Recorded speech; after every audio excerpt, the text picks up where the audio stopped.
Hey everyone, it's the Gadget Guru. This is going to be a video response for G Hopper's Use of the Nation 21 questions.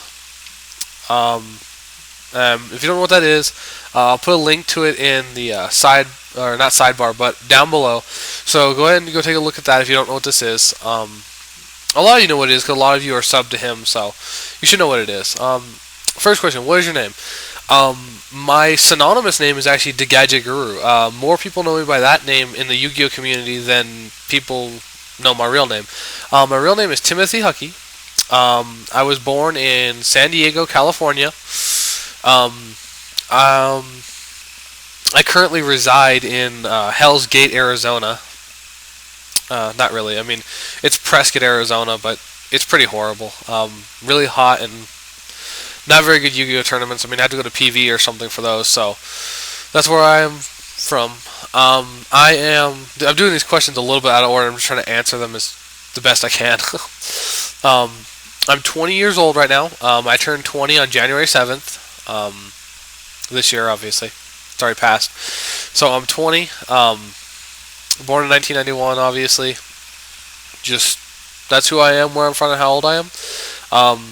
Number 4, what card shop do you represent or play at? Well, for representation at larger tournaments, I represent Samurai Comics and Stalking Moon Comics and Collectibles. Why did I say Samurai? Because I'm thinking of Six Samurai. Sorry, I've been playtesting that deck way too much. It's not. That's all what's on my brain now. Stalking Moon Comics and Collectibles. They do everything: Yu-Gi-Oh, Magic, Pokemon, everything. That's who I represent. Where do I play at? I actually play at a place called Ignited Entertainment. It's a card shop, movie, like big place. It's just entertainment of any kind, pretty much. So that's where I play at mostly. I'll also go and play at Samurai Comics down in Mesa. So I usually play at Ignited Entertainment though. So that's where I start. When did you start first playing Yu-Gi-Oh? I started in 2001 when the game first came to the U.S. I actually know the exact date too. Yu-Gi-Oh came to the U.S. on May 8th when 4Kids got the licensing for it, and I remember there's a big commercial about it. Oh, my friend's birthday was the 8th of May, and we were sitting there watching cartoons in the morning on the 8th of May, and we saw the commercial for the Yu-Gi-Oh TCG come up, and of course we were 10 years old. We're like, dude, that's awesome, let's go get it. So we went and bought some. We bought a structure deck for each of us and a pack for each of us, and we built decks out of the structure decks and stuff, and we had no idea how to play. Like, I mean, you didn't even know how to play. You literally just put the stuff together and just started playing, and we were playing like the show does, so we're summoning Blue Eyes and Dark Magician without tributes and stuff, and it was kind of unfair because my Blue Eyes was always 500 higher than Dark Magician, and he was always complaining about that because he's like, "Oh, that's so unfair. I can never win because I have no monster higher than Blue Eyes." Because back then it was all beat sticks. I mean, that's all it was, is big beat sticks. So that kind of sucked. But we didn't know how to play. We just did it for fun. So 2001, May 8th, etc., etc. How long have you played Yu-Gi-Oh? Since 2001, so 10 years now. It's a long time. Who first introduced you to Yu-Gi-Oh? The TV. That is the truth too, because how we got into it. Is we saw it on TV, and we just went and played. For who actually, I would say that how I got introduced into the actual Yu-Gi-Oh like game itself, like regionals and actual like sanctioned tournament stuff. Basically, like, that just came with me and all my friends. Like, we just kept playing, and eventually we were like, we thought we were so good that we should go to a tournament, and so we found a tournament near us, and we went there, and then we found out we're playing horribly wrong, and that there's actually a lot of good cards. We just haven't bought enough packs to get those cards yet, and stuff like that. So it was a rough learning experience, but I would say who introduced me to Yu-Gi-Oh? my friends. You know, I mean, without them, I probably would have never even went and bought the cards because I would be like, well, who would I play with? Why would I play it? It's a stupid game. But I had friends to play it with, so that's what I went and did. What was your very first deck? I wouldn't consider what I had in the beginning an actual deck because it was horrible. It was 45 monsters and no spell or trap because, as I said, I thought you could literally go, you know, summon blue eyes, summon blue eyes, summon blue eyes, summon dark magician. You know, I mean, we didn't know about tributes, we didn't know about anything like that. So basically, you know, that wasn't my first deck. My first deck that I actually considered a deck was actually not gadgets. Everyone says it's gadgets, gadgets, gadgets. It actually wasn't my first. That came a little bit later. My first deck I ever played was my friend's PCM Monarch. The really, really old style of PCM Monarch. It was just a Monarch deck because you set big defenders like 2k defense and they couldn't get over your monster and then you just sack for a Monarch. And back then Monarchs were great. Like Monarchs were just end all to be all. Monarchs were your best friend. So I played Monarchs. It wasn't even my deck, it was my friend's deck. But I played it in 2 locals and got top there. And then I went to regionals and ended up getting raped because I didn't. I found out that I wasn't too good at playing against other players when they could predict my moves. So that was my first deck I played. As for what was the very first deck I called my deck, yes, it was gadgets. Like after I played with a Monarch, I kind of was like, well, this is fun, but I want to like find something, you know, I mean, stuff like that. So I started going through all the cards I had, and I found one of the gadgets, and I'm like,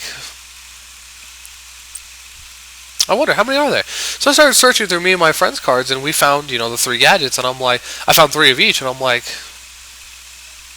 so they just keep searching each other. It's a loop. And my friend's like, yeah. I'm like, that's pretty cool. He's like, yeah. I'm like, you know what? I think I'll try these. And like I said, I built my original Yu-Gi-Oh deck was retarded. Like 3 of each gadget, and then just like smashing, hammer, fissure, offerings to the doomed, trap hole, bottomless, solemn, just like non-stop, just complete anti. 3 torrential tributes, 3 of everything.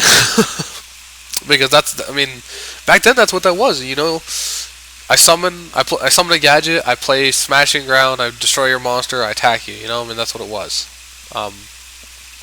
So, and then, what was the very first holo you ever pulled out of a pack? To be honest, the very first holo, if I can remember, I mean, the first holo I remember that was actually a good holo I pulled. I mean, I'm sure I pulled a lot of janky supers and stuff that I just don't remember. But the first good holo I pulled was LODT, and it was a Secret Judgment. And it was actually pretty cool because I bought 3 packs from LODT because I wanted to see basically what was in it. The first pack had Jank, the second pack had Lumina as a common, and the rare was, no, it was Lumina and something else. And then the third pack was Judgment Dragon. When I read Judgment Dragon's effect, I looked at my friend and went, read this card. He read it, he handed it back to me, he's like, well, I know what you're playing now. I'm like, yeah, pretty much. But I actually didn't switch to Lightsworn because I played gadgets so long that I was just like, you know, I'm going to stick with gadgets. And the actual, let's see. So yeah, this is the first holo I remember. That's the first memorable holo that comes to mind. Are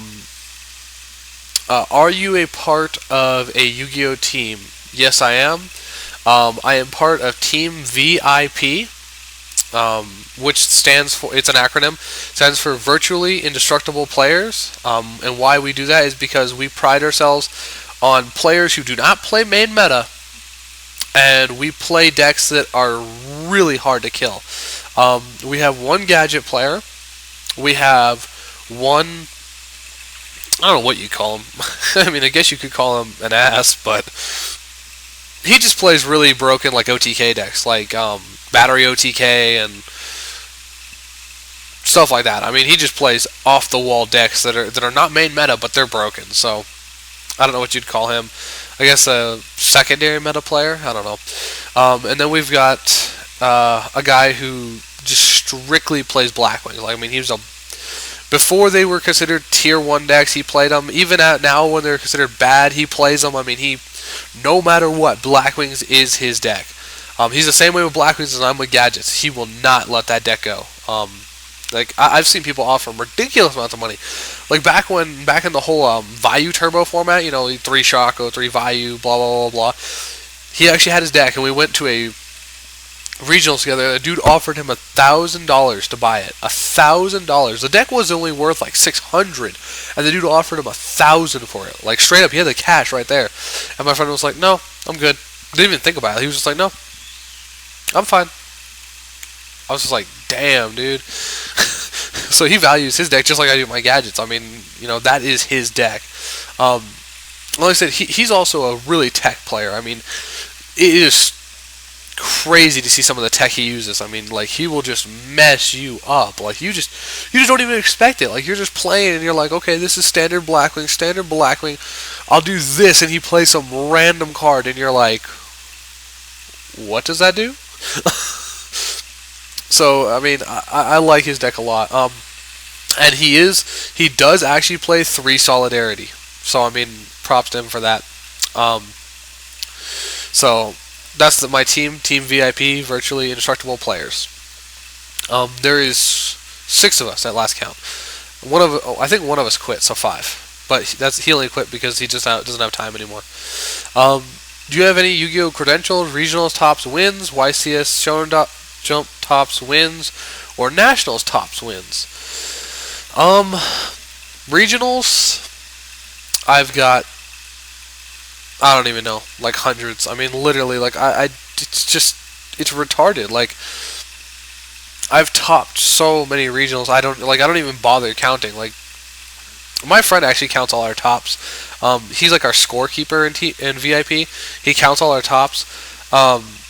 I could probably ask him, and the last time I asked him was, I think it was 4 months ago. And since I haven't been to regionals yet, since I haven't been to regionals again yet since then, it wouldn't have changed. And I think he said I had like 300 or something. I don't know. Because back when I used to play Yu-Gi-Oh! Like hardcore, if there was a tournament anywhere near me, I mean Arizona, California, Texas, New Mexico, I mean I would go. Like I would be there and I'd be playing. I mean it was that, you know, dominant. Like I mean I just had to go to regionals. Nationals, actually, no. No nationals tops. Basically, I've only gone to 1 nationals actually. And when I went there with just a, you know, main meta deck, and I didn't do very well. So I mean, it just didn't turn out. This nationals I am planning to go to, and I will be playing Gadgets, so we'll see how that turns out. But like, I've got tons of regionals tops and all that kind of good stuff. So, you know, like I said, I don't even bother counting. I mean, I don't consider regionals top very hard. Like, and when I say regionals top, I don't mean like top 64, top 32, that jank. I mean either top 16 or top 8. I would say I probably have close to 50 top 8s and close to, I'd say 50 or 60 top 16s. I mean, if you're just counting top period, like what they consider like top 32 or top 64, then yeah, I've got like 300. But I don't consider those topping. I mean, I consider top 8 or top 16. You know, and I've got about 50 of each conservatively. And it's just because, you know, I'm a smart player. I think about what I do, and I do it well. So that was question number 11. This is going to be a 2-part thing because it takes a while to answer these. So on to part 2.